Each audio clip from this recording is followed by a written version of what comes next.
Hi, everybody. Good evening. Welcome to Evoke Therapy Program's broadcast. I'm Dr. Brad Reedy. Today is Thursday, May 18th, 2023. Tonight, we're going to be talking about depression and anxiety, mood disorders.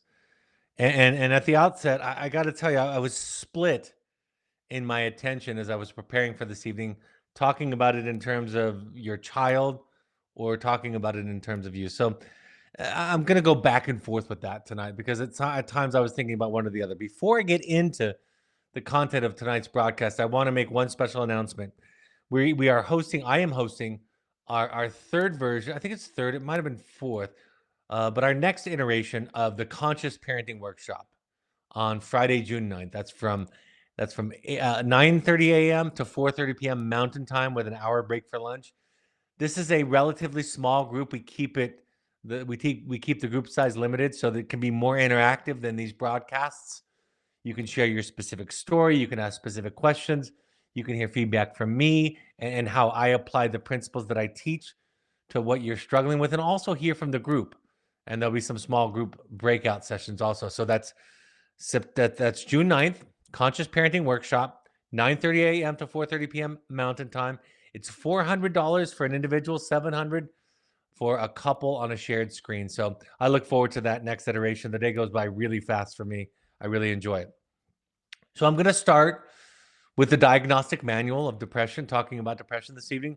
I'm going to talk about the way that they define depression, and in a little bit, I'll talk about the same criteria from the same source, talking about anxiety. But after I talk about each of these, I'm going to talk about a more natural way of thinking about it, kind of a more applicable day-to-day thinking way of thinking about these particular mood disorders. First of all, speaking of depression, the diagnostic manual, the one that we have to use as therapists, it says the individual must be experienced 5 or more of these symptoms below, during the same 2-week period, and at least one symptom should either be a depressed mood or a loss of interest and pleasure. So here are those criteria. Number 1, depressed mood most of the day, nearly every day. Number 2, markedly diminished interest in pleasure or pleasure in all or almost all activities most of the day, nearly every day. 3, significant weight loss when not dieting, or weight gain or decrease and increase in appetite nearly every day. 4, a slowing down of thought and a reduction of physical movement, observable by others, not merely subjective feelings of restlessness or being slowed down. Next one, fatigue or loss of energy nearly every day. Next, feelings of worthlessness or excessive or inappropriate guilt nearly every day. Number 7, diminished ability to think or concentrate or indecisiveness nearly every day. And 8, recurrent thoughts of death, recurrent suicidal ideation without a specific plan or a suicide attempt or a specific plan for committing suicide.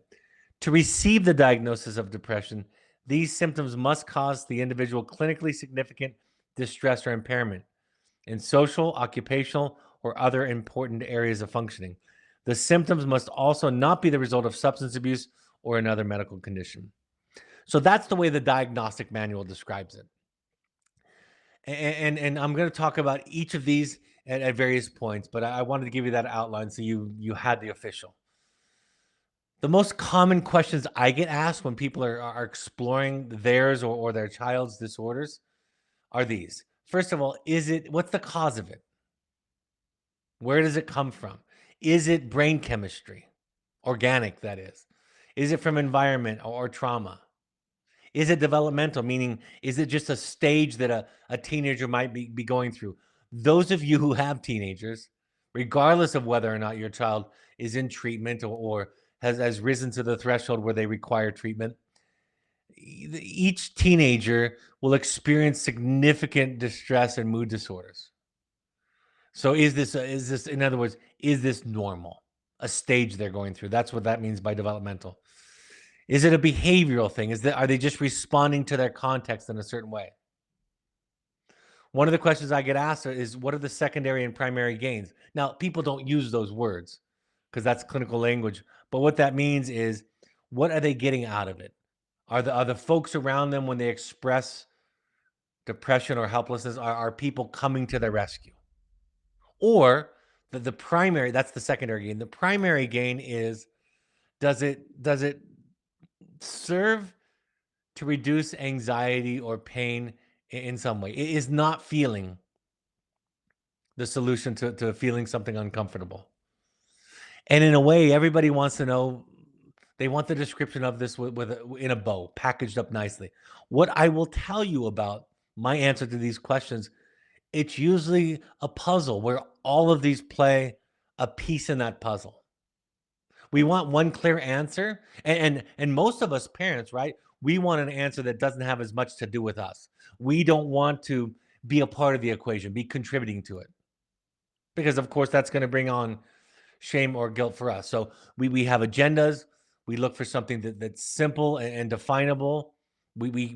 I have many people who hope that it's merely medication or organic, but the fact of the matter is, it's usually a bit of all of these things. It's environmental and organic. One of my biggest pet peeves, even in some of the folks that are popular today talking about mental health and addiction, is when people put the cause of mood disorders or substance abuse into one category like trauma. They don't recognize, for example, that there's a genetic predisposition to styles or ways of coping. And the fact of the matter is, nobody believes that it's all one thing or all another. Right? There's an interaction here. When I think about it being organic or brain chemistry, and I'll talk about this a little bit later, I use this phrase that for folks that are depressed, sometimes medication is needed just to get you into the starting gate, not to win the race, not to complete the race, but just to get you into the starting gate. Because the thing that depression and anxiety, for that matter, do to you is they cause you to lose motivation to do the very things that would relieve the symptom. Right? You're getting outside, exercising, socializing, being around other people, going to therapy, eating properly, sleeping well. The problem with depression is it interrupts the drives or the motivation for all the things I just listed above. So sometimes the medication, like I say, gets you into the starting gate. It gets you to therapy. I often say this too, for severely depressed individuals, therapy can be of little or no benefit. They're so depressed, they're so shut down and inside themselves that they can't make use of the new training, the new skills, the new concepts, any ideas. So, like everything we talk about at Evoke from an attachment based model, it's really important to have a self compassionate view of these things, a compassionate view of these things for other people. And to understand, it's not that simple to say to somebody, if you could just get up and exercise, if you could just get up and go to therapy, if you could just eat and sleep appropriately. Because again, the depression takes away the energy or the hope. It creates what clinicians will refer to as a learned helplessness. No matter what I do, that is, no matter what I do, nothing will make a difference. Because it's so overwhelming to me. I've talked about it a handful of times. During the pandemic, I experienced a low-grade depression and can identify with virtually all the symptoms that are described here on a low level. And I remember I had a colleague, a friend say to me, I was talking about the exercise and the weight gain and the poor sleeping and eating habits, and he was saying to me, because I was identifying them as problems, and my colleague was saying to me, when are you gonna pick yourself up and go do the things you need to do. And I said to him, to my colleague, I said, I will let you know as soon as the motivation arrives on my doorstep. You'll be one of the first people to know. And sometime last year, the cloud started to lift, right? It was contextual to some degree. And as it started to lift, I started to make my way back first to exercise, which led to better diet, to better sleeping patterns. By the end of 2022, I was in a good pattern, and today I'm in a really good pattern, not feeling that low grade depression. But I have extraordinary empathy for people that are in the throes of depression, because everything in your body, everything in your mind does not lead you to the things that would alleviate the suffering. And so above all, beneath it all, surrounding it all, it's important that we develop a compassion for ourselves and a compassion for those that we love that might be struggling with this. What's the cure? Is it medicine? Is it therapy? And the answer and the research is it's both. That exercise, therapy, and medication in combination make the biggest difference in the literature and the research. Evoke's policy around medication and children that are struggling with depression is because we are a relatively short-term program, on average 10 weeks, our default position, and we accept that there are exceptions to this default position, but our default position is that we're going to keep the child on the medication that they come in with. Because one of the things that happens in a treatment setting is when you introduce two or more variables at the same time, you don't know which one is having the effect. Now, like I said, we accept the fact that there are exceptions, and the therapists at Evoke will bring in the psychiatric staff at Evoke when they believe that the child, the young adult, needs some help to get into the starting gate, needs some help to make the therapy that we do most effective. But having said that, one of the great things about wilderness therapy is your circadian rhythms tend to get in tune. You sleep better, not initially, but eventually. You're eating better, less processed foods that are lower in sugar, and of course, you're outside and exercising. And so all of those things, I remember talking to a psychiatrist in New York City many years ago who was doing research around depression and anxiety, mood disorders. And as I was describing our model, he was saying, just the things without the therapy that you're describing, we see in our research make a significant dent, a significant improvement in our clients with mood disorders. So that's another thing about wilderness therapy. Beneath it all, at Evoke specifically, we think about attachment-based therapy. Attachment-based therapy is just jargon that means that we want to understand how you were built as a child growing up, how you were shaped, influenced, the rules, the unspoken rules more specifically. How did the big people respond to you, to your feelings, to your energy, to your behavior? And how did that form you? So that's the underlying thing that we think about at Evoke. On top of that, of course, there is cognitive behavioral therapy. Understanding how our thoughts and our perceptions and our belief affect mood directly. Dialectical behavioral therapy, which does a great job at dealing with people that are overwhelmed by their emotions and intend to act out or self-harm. Brain spotting, which is a great way to bypass resistance and to access some of the unconscious processes that people that might be struggling with. Communication theory. I talked about this the other night. I did the last subject that I did on the broadcast before the open forum question and answer was on communication skills 101 and beyond. What I love about communication theory is it is a tool that has really the primary benefit of it is it changes the way that we think.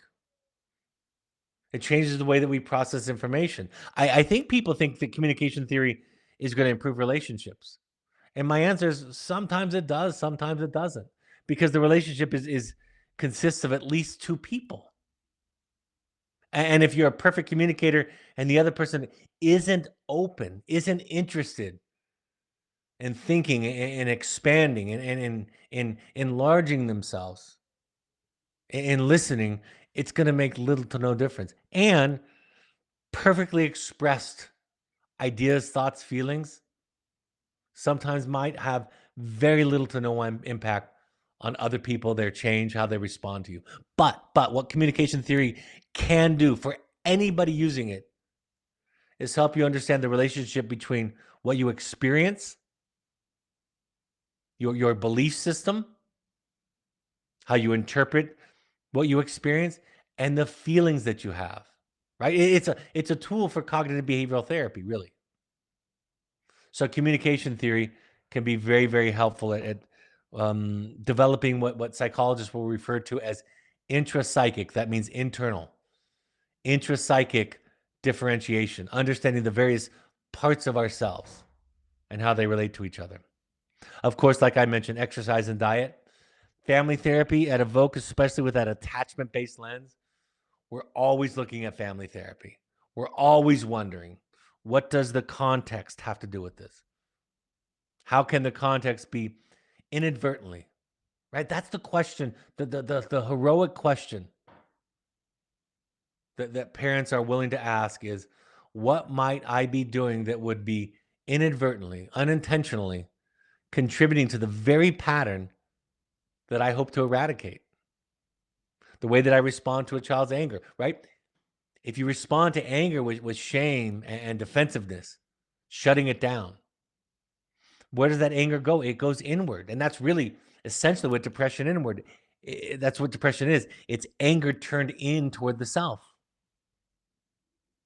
If the child or the individual isn't allowed to feel, right? Maybe in your family growing up or the one that you have now, feelings of fear or sadness, or like I said, anger are very difficult for you to process and to hold space for.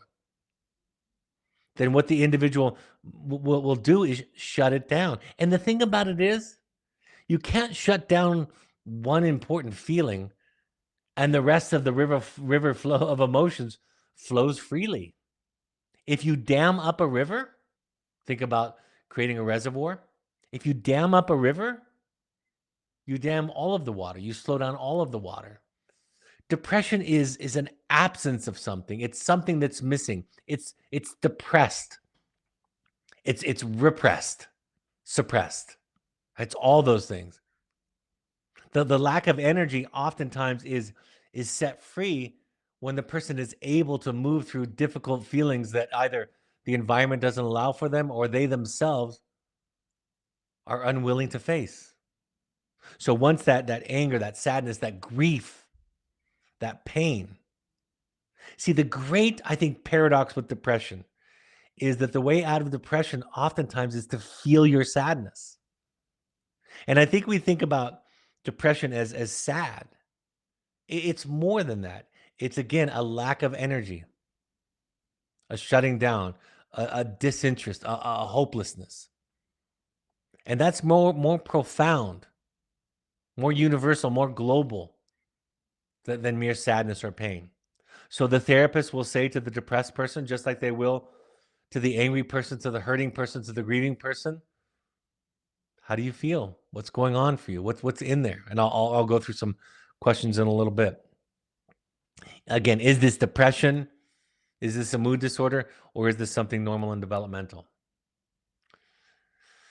This is the crux of tonight's broadcast. This idea that I'm about to quote to you. The trigger or the symptom, the issue, the presenting problem. The trigger is not in the way.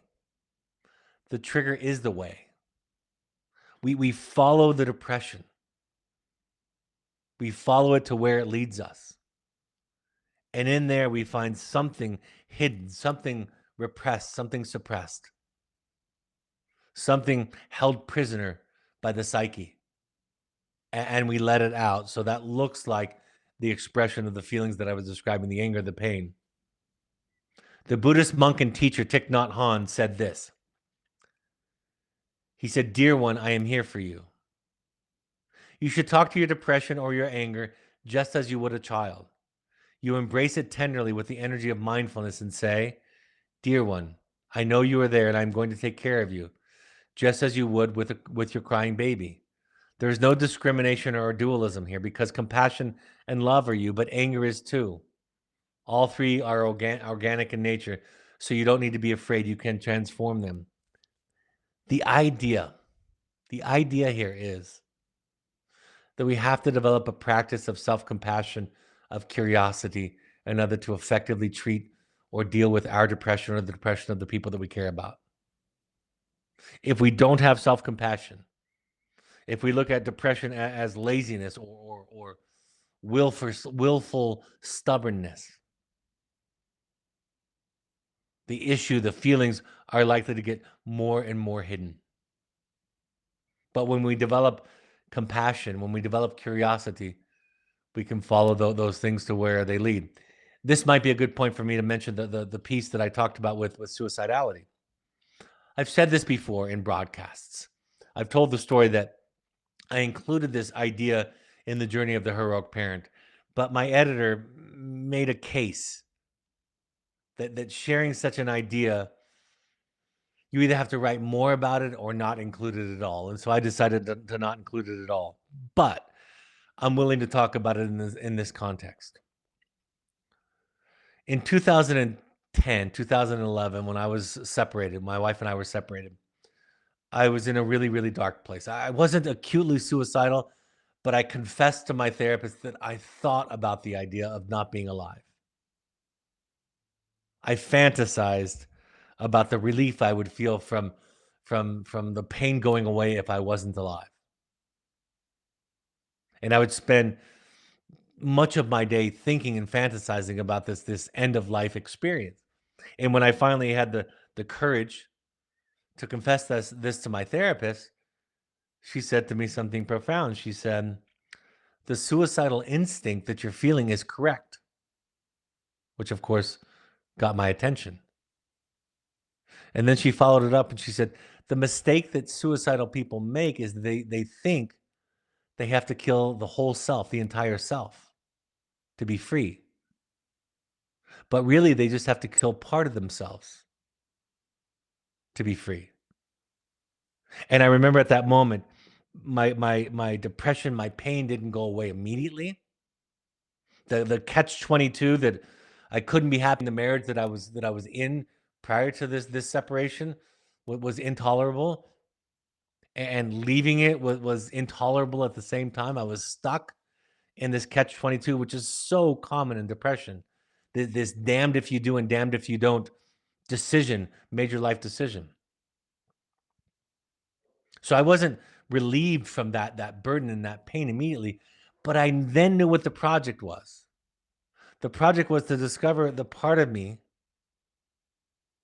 that was keeping me stuck and to kill that part of me. And for me and for many people, that part of me is what other people think. What other people think I should do, what's right or wrong for me. I had to let go of that. And to this day, 12 years later, that's my project. Trying to continue to kill that part of me that gets held hostage by what other people think of me.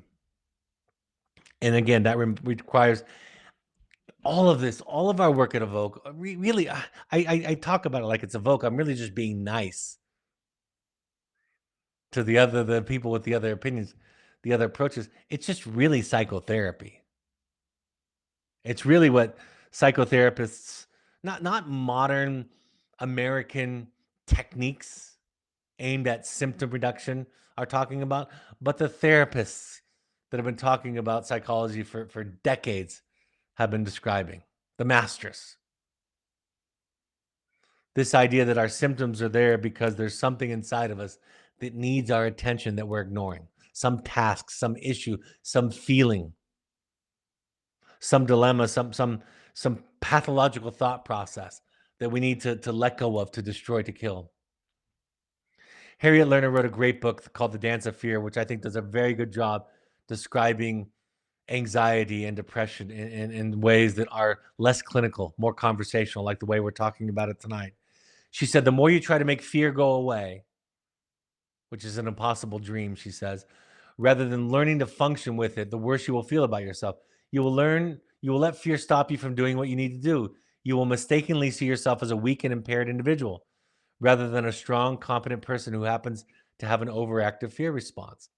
So for a lot of people with depression and anxiety, one of the things to come to terms with is that you're going to deal with this issue throughout your life at some degree or another. Jerry Seinfeld, I love it when he talks about philosophy and psychology, not just his comedy.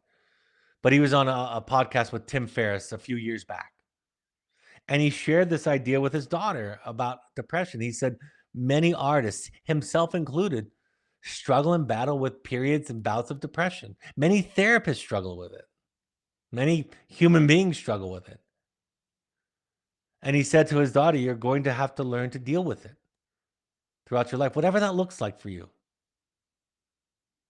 And he said to her, if you don't learn to deal with it, it's like riding a horse, riding a powerful horse.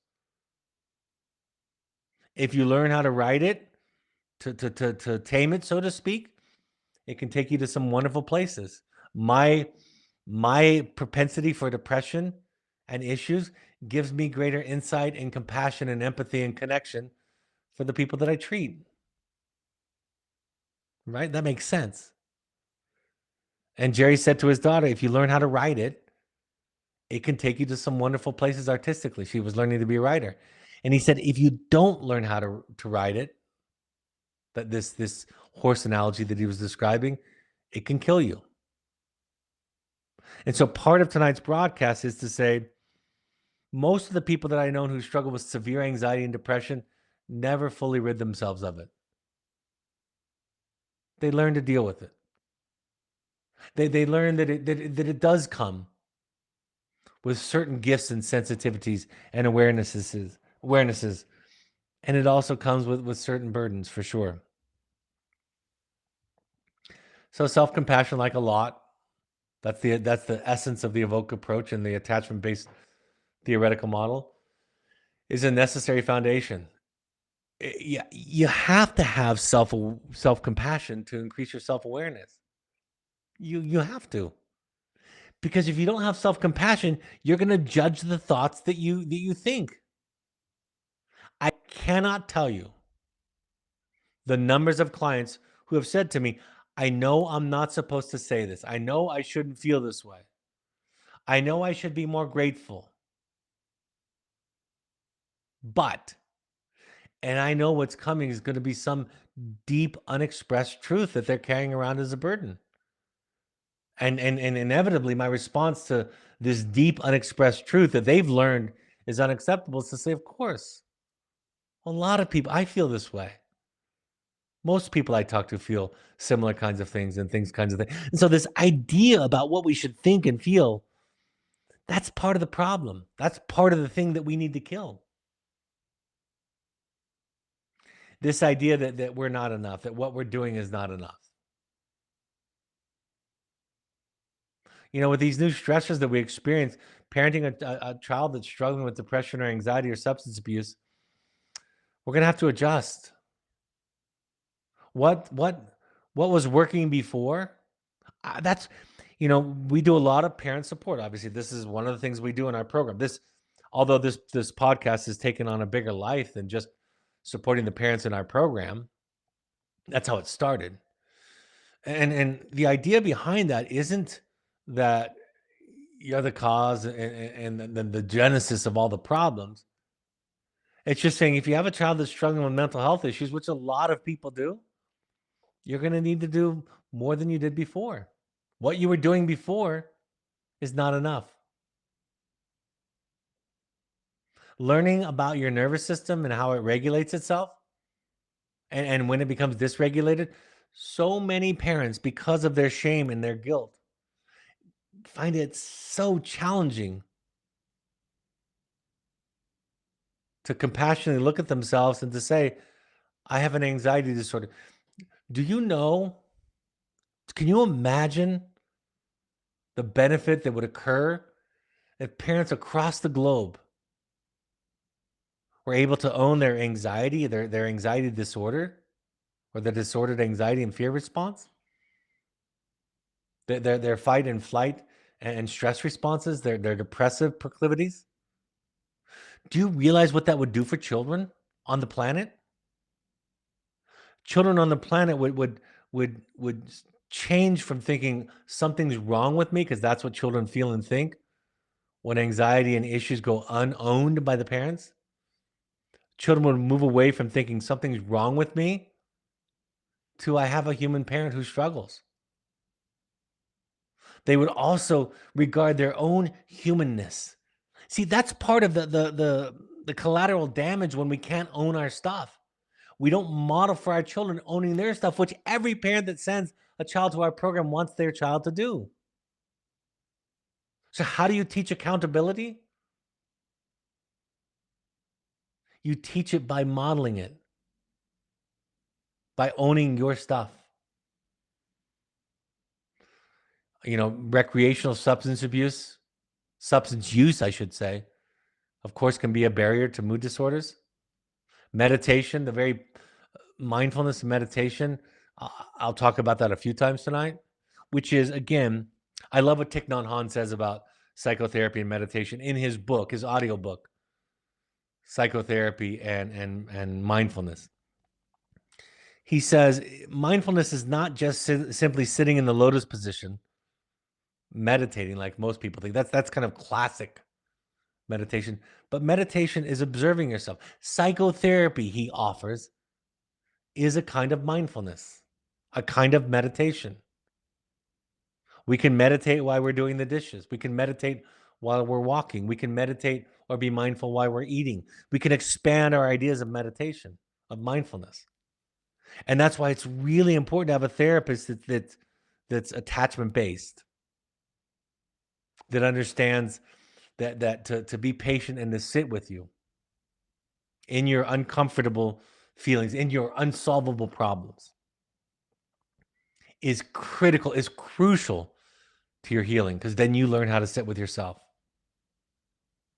Things like cold plunges these days are becoming popular because it's exposing our body to stress, and you have to, if you've done it, you have to learn to focus on your breath. You have to overcome your physical instinct to tighten up and panic. And not only does it have physiological effects on your nervous system and your chemistry, your body chemistry, but it also takes that practice and applies it to the rest of the day. I remember I read a book years ago. A friend gave me a book called Living Your Yoga, where they made this same point. Yoga is not an hour a day practice. Yoga is a way of being. And that practice is just a concentrated effort at it. Yoga is not my particular meditation or mindfulness practice, but I have done it on occasion. One of the things I love about a good yoga class with a good yoga instructor is the kindness and compassion. I am never one of the advanced participants in a yoga class. That's not been my lot in life. But I have probably received more love and praise from yoga instructors than I have from any other person who's helped me with exercise, because it's a way of being. Being very intentional about your consumption of news and social media. There's a great argument that says that our nervous systems were not built to take on all of the world's injustices, all of the world's trauma in real time, 24/7. More likely, our nervous systems were built to take on the local village's injustices and traumas, somewhere between 30 and 100 people. So absorbing all of that information, one of the things I've done in the last 3 or 4 years is virtually cut myself off from the news, because I can't. I spend my life listening to individuals' pain and trauma. I cannot take on what is going on in other countries in real time. I will become useless to the people that are coming to me to relieve themselves of their trauma and their trauma burdens. Recognizing triggers and being intentional with your exposure. Under stress, everybody regresses to a more primitive way of coping. That's just the way the human psyche works. We think of things as all or nothing, good or bad, black or white, us and them. You have seen that in the world these last few years. That borderline way of thinking is something that every single human being is susceptible at a certain level of stress. Everybody can be driven to start to think in it takes what is complex and ambiguous and unmanageable, and it makes it manageable. if the world can be reduced to us versus them, to black and white, to right and wrong, I can manage it. But the ambiguity that is actually the way the world really works can feel overwhelming when I am stressed out and overwhelmed.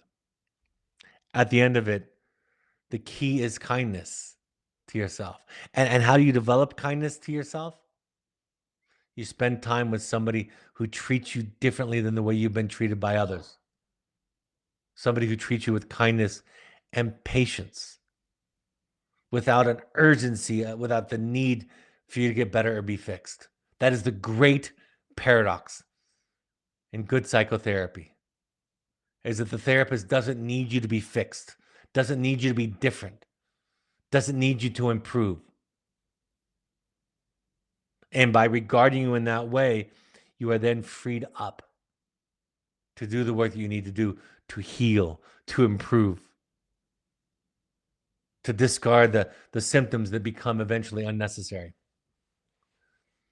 So some questions to think about. What is your depression telling you? What's it trying to what's the message? This is what Thich Nhat Hanh said, listen to it. What might you avoid? What task might you be avoiding? I remember James Hollis, one of my favorite authors, was meeting with a woman who lost the love of her life partner of many, many years, many decades. And she was saying to Dr. Hollis, I don't know how I'm going to go on. I don't know who's going to, manage the books. I don't know who's going to do this or that.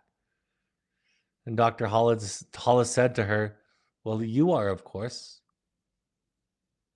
And he pointed out that sometimes our depression is the avoidance of a necessary task, a necessary developmental task. One important question with depression is, where's the anger? Because like I said, in essence, depression can be thought of as anger turned towards the self. And I've seen this with young people. I've seen them take the anger turned toward themselves and direct it outward specifically, and starting with their parents. And at first, the parents are very alarmed by this shift. They think that I've ruined their child, that I've poisoned their child toward them. And I've said, look, this is how you get out of it. And yes, it might be obnoxious or messy at first. But we've gone from your child wanting to hurt themselves or not live to being angry at you. And that's remarkable improvement in a short period of time. So as a parent, as a spouse, if you're interested in helping a loved one, a child, with their depression, you might need to tolerate some anger directed at you to start with. What feelings need to be felt? Is there grief? Again, I'm going to talk about this a little bit later, but because we're so conditioned by shame and guilt, that there's a right way to live life, a right way to do things, we judge ourselves even about what we feel, how long we feel it. That if it goes outside of the parameters of what we've been told we should do, that we should be over it, that we shouldn't feel. Let's say I had a father that was abusive or unkind to me and he passes away. If I have complex feelings about that, what am I going to do with those? Why would I feel sad with somebody that I didn't feel safe with, that I thought treated me not well? A good therapist, a good grief therapist will say, it's normal to have complicated feelings, to have not just more than one, but several feelings toward the same person or situation. So what feelings need to be felt to undam that river, if you will, to let the water, the feelings start to flow more powerfully, more naturally? There's oftentimes in depression a damned if you do, damned if you don't situation or scenario. Often is, if I express my anger or feelings outward, I'm going to be punished. But if I keep them in, I'm going to punish myself. I'm going to hurt myself. So what comes of that is an absolute hopelessness. The situation becomes hopeless. The energy is lost. So understanding the damned if you do, damned if you don't scenario is really important to unlocking that dynamic. What do you need to realize or become that you cannot? Is there something you're avoiding because you're afraid? Some task that deep down inside you know you need to accomplish or to work towards? Some feelings, do you need to quit college? Do you need to quit your job? Do you need to quit your marriage? Is there something that you're afraid of because you're afraid of the consequences? Would medication, like I said before, would medication get you into the starting gate for for therapy? Would it get you to start being able to think more clearly, to help you do those things which would help alleviate the depressive symptoms? Again, from the diagnostic manual, I'm talking about depression. Here's what I pulled. Depression is first an excessive anxiety or worry, an apprehensive expectation occurring more days than not for at least 6 months about a number of events or activities such as work or school performance. The person finds it difficult to control the worry. It definitely feels out of control. The anxiety, worry, or physical symptoms cause clinically significant distress and impairment in social, occupational, or other areas of functioning.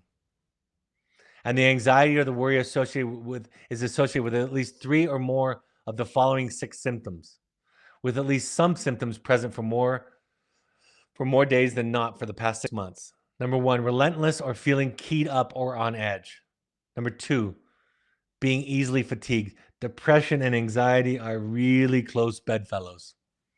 They are cousins or siblings. Number 3, difficulty concentrating or your mind going blank. Number 4, irritability. Number 5, muscle tension. Number 6, sleep disturbance. Difficulty falling or staying asleep or restless, unsatisfying sleep, which of course, sleep disturbance leads then again to more anxiety, to more depression, right? It's a cycle. I want to say something for parents right now that I haven't said. This is really important. And I'll tie it back in. But as I was reading these criteria, it came to me. Your child being angry at you, there is no correlation between how your child feels about you and their mental health. In other words, a child being angry at you is not a sign that something's going wrong. It might be a sign that something is going right. So as I think about, again, the anxiety for a child might be, I remember I've told this story before about a child that I was asked to consult on at a treatment center here in Utah. And I was brought in and I was told that potentially this child was a narcissist or a sociopath, getting to that point because the child was still 16. She didn't qualify for it. And I sat there and I talked with her and I realized she's anxious. She's trying to please. She's trying to figure out what I think is the right thing to say and say it. She had no awareness that her parents were off the charts anxious. Later, when I told the parents that I shared with her that I thought that her parents had an anxiety disorder, they were shocked by it. But I had enough emotional credit in the bank, so to speak, to be able to say that to them and say it's there. She had been taught by her program that she just had some twisted thinking. And as I was able to say, well, it's not just twisted thinking. You didn't invent these crazy ideas in a vacuum. See, that's the problem with twisted thinking around depression and anxiety. It didn't happen. You didn't think those thoughts when you were born. Your context, that is the big people around you, the big people who raised you, unaware themselves, indoctrinated you into this kind of thinking.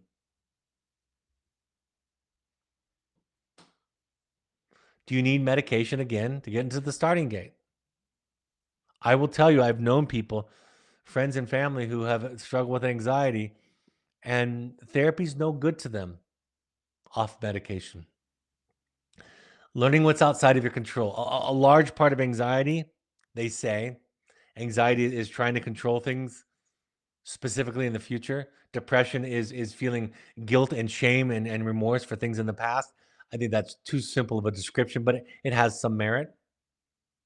Part of anxiety is to learn to focus on what you can control.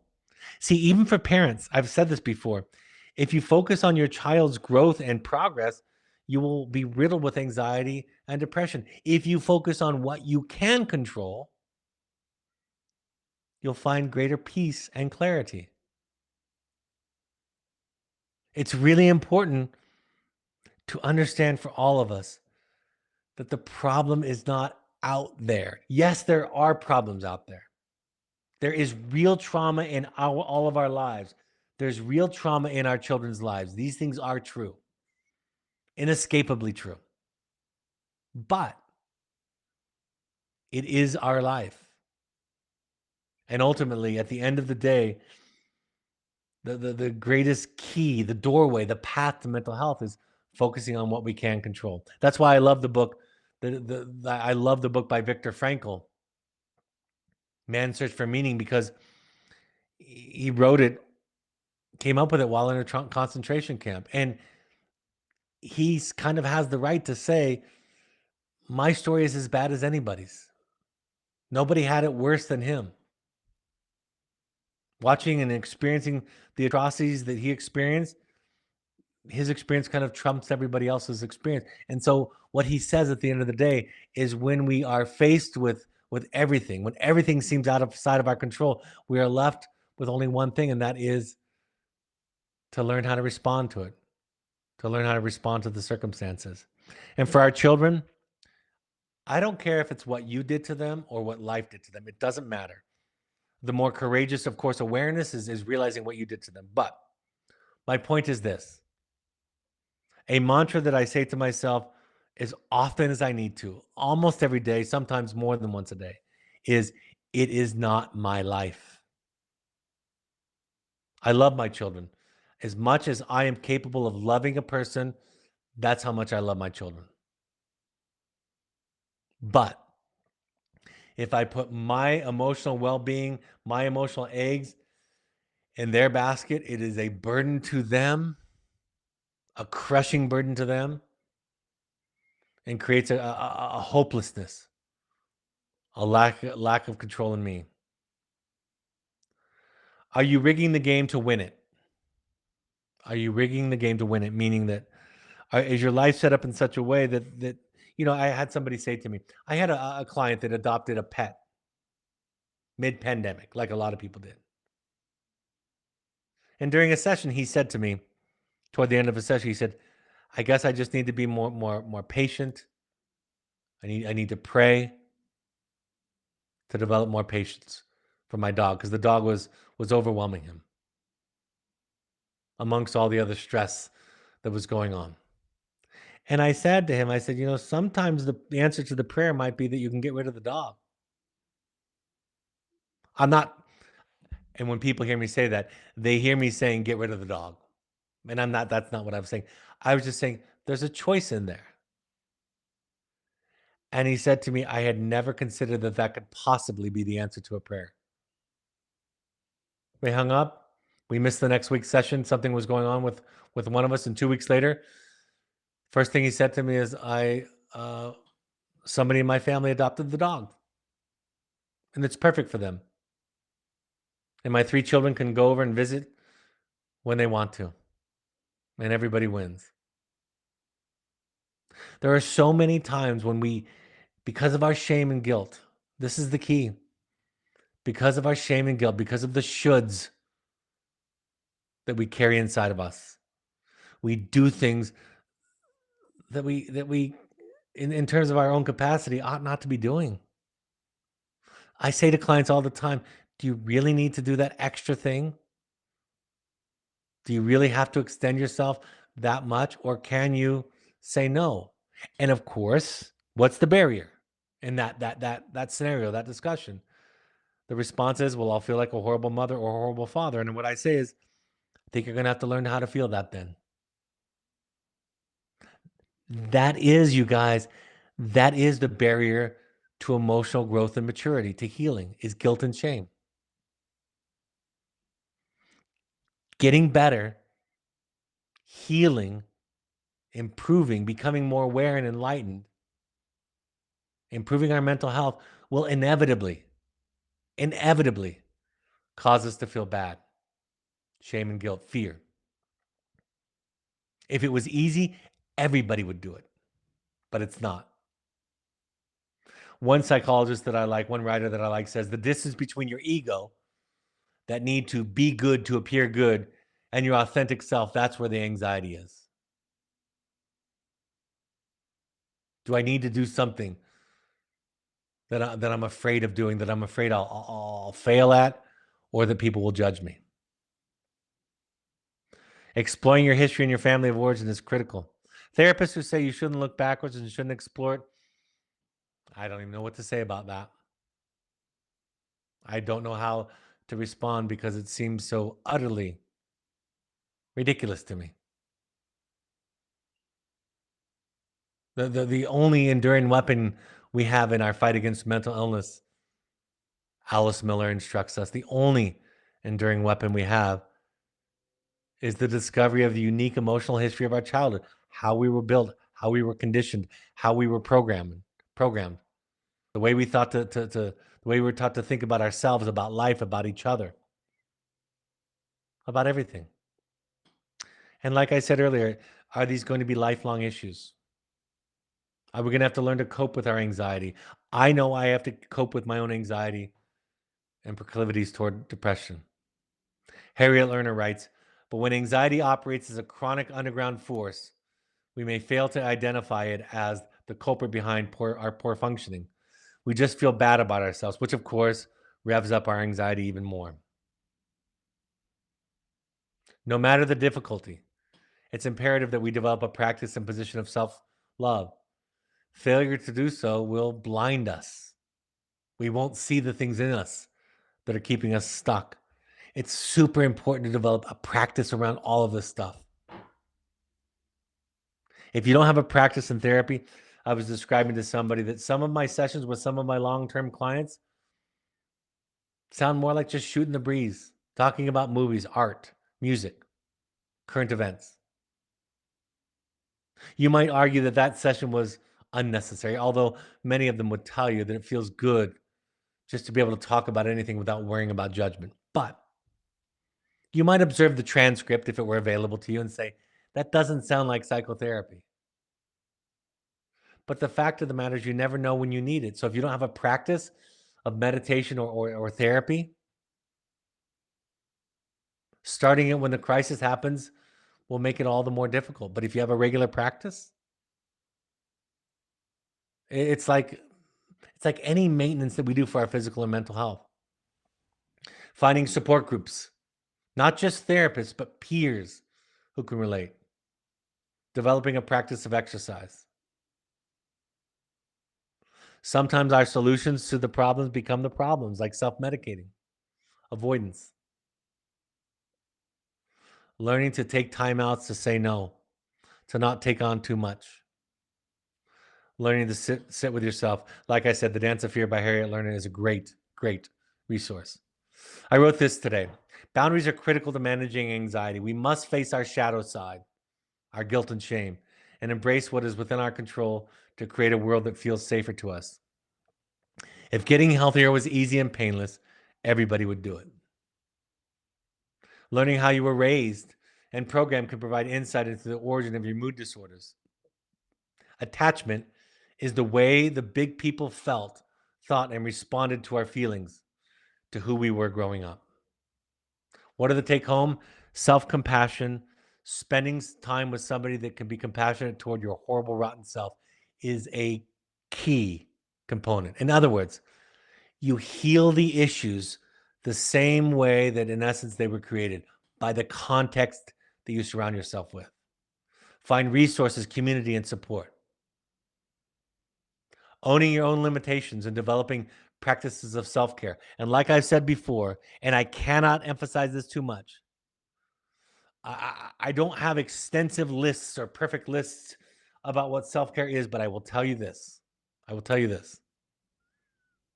If you're not confronting and dealing with guilt, your self-care is probably a little falling a little short.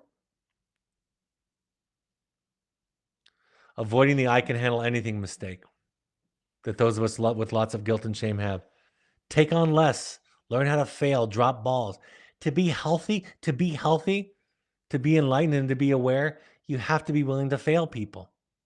You have to be willing to quit, give up, drop the ball, come up short. Go to therapy. Support groups, like I said. Exercise, take vacations, take time off from your problems, but ultimately developing a practice. All right, folks, that's all for this evening. I'll just go over some resources. Please stick around. I'll talk about some, I think, resources that are related to tonight. My two books, the Audacity to Be You and The Journey of the Heroic Parent, which talk about this stuff, are available on Amazon and Audible. The next in-person intensive, if you want to do a deep dive, if what I'm saying resonates with you, you can try our Finding You program. The next in-person program outside of Park City, Utah is June 21st through 25th. We have a virtual one that happens online. In fact, it just starts tomorrow. So if you want to join it, there's still one space left. May 19th through 21st. The online versions are half of the time, maybe a third of the time, and about a third of the cost, and you don't have to travel.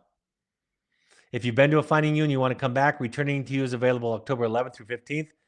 I'll be hosting a Finding You weekend in the UK, June 23rd through 25th. There's a waiting list, but it's worth checking out if you're interested, if you're going to be in the UK or you live there.